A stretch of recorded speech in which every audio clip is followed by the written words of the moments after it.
कराची में इतवार के रोज एक स्टोर के सामने मैन होल में गिरने वाले 3 साल के बच्चे की लाश तलाश करने में इतनी देर क्यों लगी?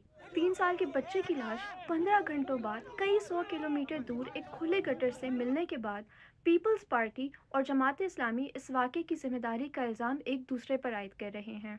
दूसरी जानिब सिंध हुकूमत के ज़ेर इंतज़ाम रेस्क्यू 1122 के तर्जुमान हसान उल हसीब का कहना है कि बगैर नक्शों और कोऑर्डिनेशन के वो ब्लाइंड ऑपरेशन करते हैं। गहरे पानी में रेस्क्यू की एसओपी के तहत रात की तारीकी में ऑपरेशन नहीं होता।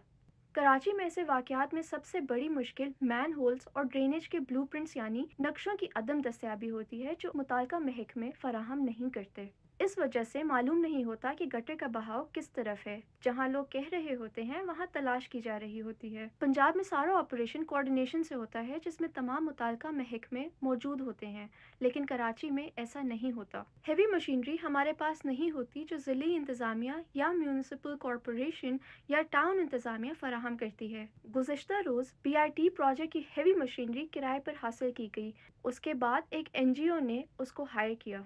इसके अलावा मुश्तइल हजूम भी एक बड़ी रुकावट होता है। गुज़िश्ता रोज़ भी पुलिस, रेंजर्स और मीडिया पर पथराव किया गया।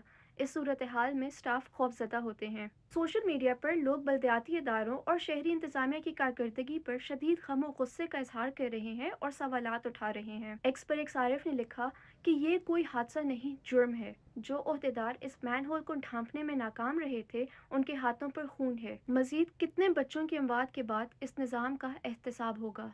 एक और सारिफ का कहना है कि चंद हफ्तों कबल जब खातून अदाकार सबा कमर ने कराची के बारे में अपने ख्यालात का इजहार किया था, तो सबको बहुत गुस्सा आया था। ये शहर अपने ही बासियों के लिए रहने के काबिल नहीं रहा।